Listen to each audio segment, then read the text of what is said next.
regardless, and this is one thing that bothered me about the whole situation. The family, I got the family in on, and it was like, we just got to do a better job policing.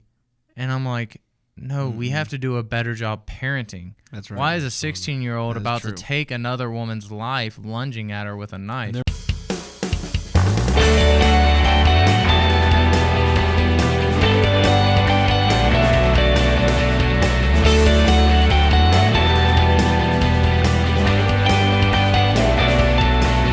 Welcome back to another episode of Cherishing Scripture Podcast, a podcast where we're changing society by cherishing Scripture. My name is Zach Taylor. I am here behind the camera as these men awkwardly look at me, and I am joined today with Pastor Brad Bailey and Jeremy Boggs. How are y'all doing? I like looking at him. Terrific. Just so y'all know, we are in the process of looking at upgrading cameras and stuff, so hopefully I will not be the unknown Send your one. offering. So yeah, there you go. Send your offering. Yeah, send y'all's offering, and we'll advertising get right them. But we had a great service today. Send your offering. We had a great service today. I really enjoyed it. Yeah.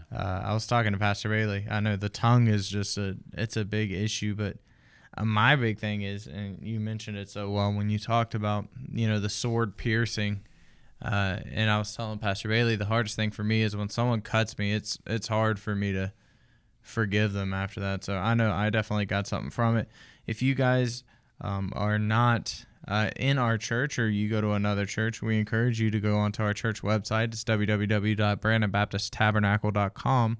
On there, we do have all of the sermons, especially if you want, go listen to this one on the tongue. He's been talking about emperor sins in general, and I promise you'll enjoy these messages. But we are back today in Galatians. We thought we were going to get a verse down, but we ended up getting a whopping 2 of them down. So we're going to pick up, 2 words to be clear. So we're going to pick up where we left off last time. Pastor, if you want, you can go ahead and start with the reading. So we were back in chapter 5, and we started this originally back in verse number 19. It says, "Now the works of the flesh are manifest, which are these: adultery," we covered; fornication, uncleanness, lasciviousness, covered all of those. And then last time together we got idolatry and witchcraft, which only shortened the list a little bit because we still have hatred, variance, emulations, wrath, strife, envyings, murders, drunkenness, revelings, and such like to cover. So we're diving in here with hatred. And I think that's a strong word, right? You can't, we're not talking about dislike, and we're not talking about something that you just don't prefer. Hatred's an interesting word because it really gives the idea of hostility. Mm-hmm. It really gives the idea that you're wishing ill on someone or on a church or on a ministry or something of that nature. That's a dangerous place to be. Yeah. Very dangerous place to be. And I know people who are full of hate. How many people can fall into this category now? We got the KKK, we got Black Lives Matter, we got... those are all, in my estimation, those are all hate-driven organizations. Mm-hmm. Regardless of the color or regardless of the cause that they're standing for. It seems like the message, at least, that is coming across. We just got the Derek Chauvin verdict, and this is such a hot topic right now in our country, the topic of hate. It's not going to go away. As long as there are divisions, there's going to be hatred. And what's unfortunate about this whole situation is now they're taking good situations and trying to group it in the same category. Like, I don't know if you guys heard about it, but I'm sure you heard about the actual case. But now there was a girl in Ohio who was shot and killed. She was 16 years old, Ma'Khia Bryant, shot and killed by a police officer. Tragic. And it's sad. It's a tragedy. But what the media outlets, a lot of them are leaving out, is that she was lunging at another woman with a knife. Exactly. And I say this to say, it showed this, and then LeBron James posted something, and he ended up taking it down because of how much heat he was getting. But he basically posted a picture of the police officer and said, "You're next." I think Twitter made him take it down. I think Twitter took it down. Almost inciting violence, it seemed like, because you didn't know what he was saying. I was watching a guy talk about it, and he said, you don't know if he was saying that officer is next to be the next Derek Chauvin or whatever, or if he's inciting violence against that officer, or if he's saying that the whatever black person it was reading that post, you're going to be the next one that gets shot and killed. And it's like, okay, that was that's a open and shut case in my opinion. The police officer had every right to use lethal force there. And Jackie was talking about it with me, and she said there's actually a meme going around on the internet, and it says, if you see someone lunging at me with a knife, please take their life. Yeah. Like, why is that even a question? But it's getting grouped in this same thing. And that's self-defense in Florida. Sure it is. Because the law is, if someone is threatening to use or actually using deadly force against you, you have a right to match that threat or actually use deadly force back. Well, the Ohio police chief or whoever was in that area, he actually said that their bylaws or whatever it be, that it states that if someone is using lethal force either on you or on a civilian, or on someone else, exactly, you can use lethal force. Right. Florida is the same exact way. Exactly. And I saw this in the handbook. And I saw this, and this is one thing that bothered me about the whole situation. The family, it got the family in on, and it was like, we just got to do a better job policing. And I'm like, no, we have to do a better job parenting. That's right. Why is a 16-year-old about true. to take another woman's life lunging at her with a knife? And there was an elderly woman there, too. She was attacking an elderly grandmother. Mm-hmm. Yeah. So it wasn't just two debutante girls in a feud. I mean, this was a violent situation. But the bottom line is all this hate, you know. It's hate causes it all.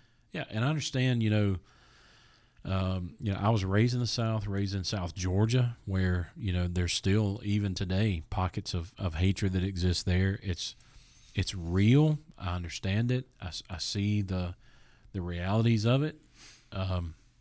Is it biblical? No, it's just not. And these guys, they tried to recruit me in the Ku Klux Klan when I was in my first years of pastoring. They said, we need men of God in the KKK. And I told them, I said, look, as long as I've got two cooperating brain cells working together, I will never be in the KKK. Yeah. When did God ever permit us to hate one another? Yeah. We don't hate. Well, and the thing, I will tell you one thing that really heats me up is when people who have I won't call it racist, because I think there may be a slight difference, but not much. When they have a racial preference is what they'll call it, and they'll use the Bible as reasons why you shouldn't interracially marry.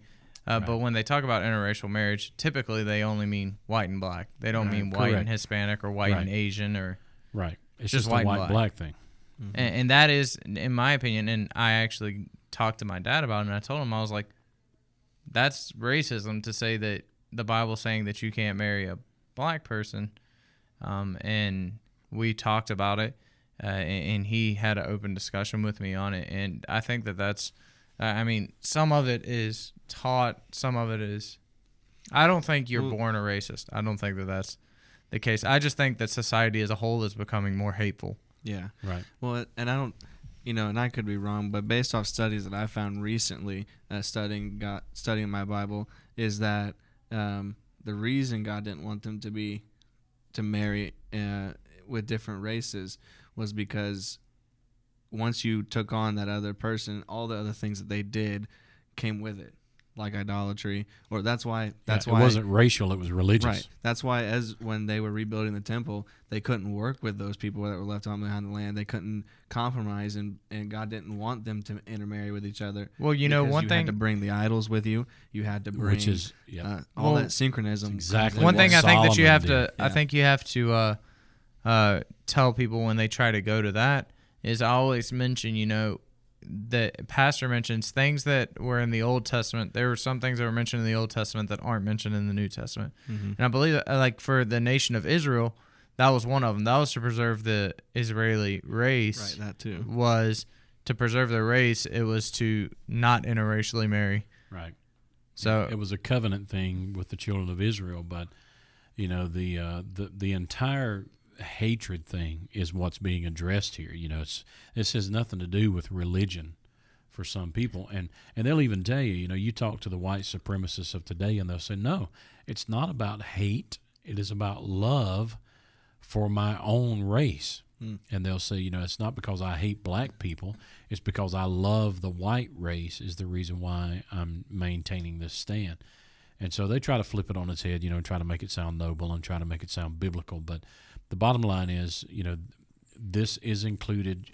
Let's take ourselves back a year and a half or 2 years ago when we started this thing. One of the most robust discussions that we had was out of James, I think chapter 2, where he talks about being a respecter of persons. That's exactly what this is talking about. Well, and I think If you got to go back to persons, you commit sin. Yeah. Well, and I think you mentioned we're talking about how this applies to today. Bring it back to the Bible, where the Bible was. You're talking about, and you mentioned in the first podcast that we did about this, that they were dealing with different issues in the church of Galatia, and these were men who were saying you needed to be sanctified, you need to be circumcised, and different things. And he starts calling out different sins, and he says, idolatry, adultery, fornication, uncleanness. These are all issues, and this is one that they definitely would know about, the Judaizers, and that's hatred, because they hated Gentiles.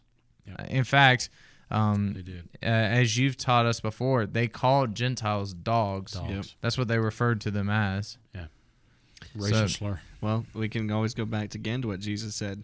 If you hate a brother in your heart, you've murdered him. Right. Which is what he's saying. Just like we say with adultery, if you have adultery in your heart, or if you lust after someone in your heart, you're already committing that with them. So, I don't think we're permitted to hate. No. God can. Remember this morning you said in Proverbs chapter 6 that the Lord These six things that the Lord hates. But even then, it's never a person; it's a sin. Yeah. I've always heard it taught, you hate the sin, not the sinner. Right. Right. And that is that has nothing to do with race. No. If you hate a sin, you hate it in white people, you hate it in black people, you hate it in Asians, you hate it in Hispanics. It has nothing to do with any one particular race. Yeah. Hitler just had a personal hatred for the Jews. Mm-hmm. That's why he massacred 6 million Jews. If you go to the Western Wall in Jerusalem, there's 6 stars up there. 1 star for every million Jews that were slain by Hitler. So hate, it's never alone. It could be like one of these emperor sin things that reproduces murder, reproduces jealousy, reproduces a host of different things. So I don't know what our time is like, but the next word is not so long and complicated. Variance, which is similar to hate, not as intense, but it's talking about a quarrel. It's referring to someone who is a compulsive, habitual quarreler. And again, that is true of all of these words. Somebody who is a compulsive idolater, a compulsive addict, a compulsive adulteress or adulterer. So here we have it again, variance. All of us at some point or another, we have a debate or we have strife or contention with someone. He's not talking about that. He's talking about the person who is just bone deep contentious, constantly contentious, stirring up strife, stirring up anger. Stirring the pot. This is, by the way, a disqualification from ministry. We should add that here. 1 Timothy chapter number 3, it says you cannot be a striker. That's the same terminology here. It's referring to someone who picks a fight, someone who... Now, the word brawler is a different one. It says you can't be a striker or a brawler. A brawler is a physical fighter, but a striker is someone who incites a fight or picks a fight, and that's kind of the same word here. It's referring to a quarrelsome person. And we have these people in church. We have these people that are just looking for trouble, man. They're just looking for issues, looking for trouble. Trying to stir up a problem. Would you count this in where you talked about like the tongue this morning? Would that be kind of in the Can same? Be. Yeah. Didn't Jesus? Can be. Didn't he use that word too somewhere? Let me see if I can find it. Variance. Yeah. I'm not sure that I've heard it used in any other place. I'm not totally Matthew sure. 10:35. Oh yeah. He says that before he said that he. Oh yeah, I remember.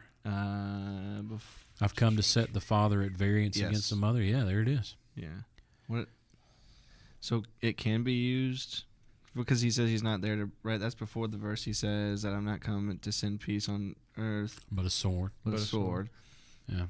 So can that word be used as good? Is that what he's saying? No, he's not saying that there. What that actually proves the point that the gospel is the dividing issue. And when he saves a soul, if he saves a husband and the wife is still lost, there's going to be variance. If he saves the parent and the children are still lost, there's going to be variance. So the injection of the gospel into the situation is what in most cases causes the variance. I'm going to tell you this right here. Politics and religion, those are the two hot button subjects. You start debating either one of those, and there's going to be variance. It is they have built into each of them an arguable side. You may be Democrat, you may be Republican, you may be independent, Green Party. I don't know what else there is these days, but libertarian. So these there is going to be dissension and variance there. It's just made that way. And sadly, that's the way much of the church is. Here's the problem. Here's the difference. You can operate Congress on a 51 to 49 divide. That would be severe variance. You cannot operate a church with 49% of the congregation against the other 51%. You cannot. So when there's variance in the church, it creates a strife that is almost impossible to overcome. I would rather fight the devil himself almost than I had fight a church member. Wow. It's just that's what we're talking about here when we refer to variance. And in context, this is talking about the Judaizers. Right. It's all these dividing doctrines, and I know doctrine divides. I'm not saying that. I'm just saying that when they were coming up with these man-made doctrines that were adding more division to the church, that's what Paul is addressing here when he talks about variance. So we got 2 more words under our belt here. Now we can check them off the list and hopefully grab some more next time. Yeah. Good little topic, little discussions, a little different than what we've been talking about. Emulations is another good one, but we don't have time for that today. Yeah. So a little shorter episode, but hopefully you guys enjoyed this one. We are excited about the book of Galatians. Just want to remind you that we have our church's website, www.brandonbaptisttabernacle.com. You can always go on the YouTube and search us up. You can either look up the church YouTube page, which is Brandon Baptist Tabernacle, or you can look us up specifically, which is Cherishing Scripture Podcast. If you are watching on YouTube, we ask that you like and comment and subscribe. Turn on your notifications. That just helps us with the algorithm. It also helps you to stay notified whenever we drop an episode. You can find us on Google Podcasts, iTunes, or Apple Podcasts, whatever it's called. You can find us on Spotify, all these different apps. But like Jeremy said in the last podcast, we want to clarify this. I know a lot of people have been out of church because of COVID, but you really, really need to get back into church. Absolutely. Yes. It's important to start getting back into service, because I can tell you it's not the same. And that's speaking from someone that experienced it, definitely is not the same. So if you're a member of our church and you haven't been back, we just want you to know that you are missed. We've thought about y'all. And if you are around our area and you don't have a church to go to, you can always feel free to come to our church. We'd love to have you. But thank you guys for tuning in to another episode of Cherishing Scripture Podcast, a podcast where we're changing society by cherishing Scripture.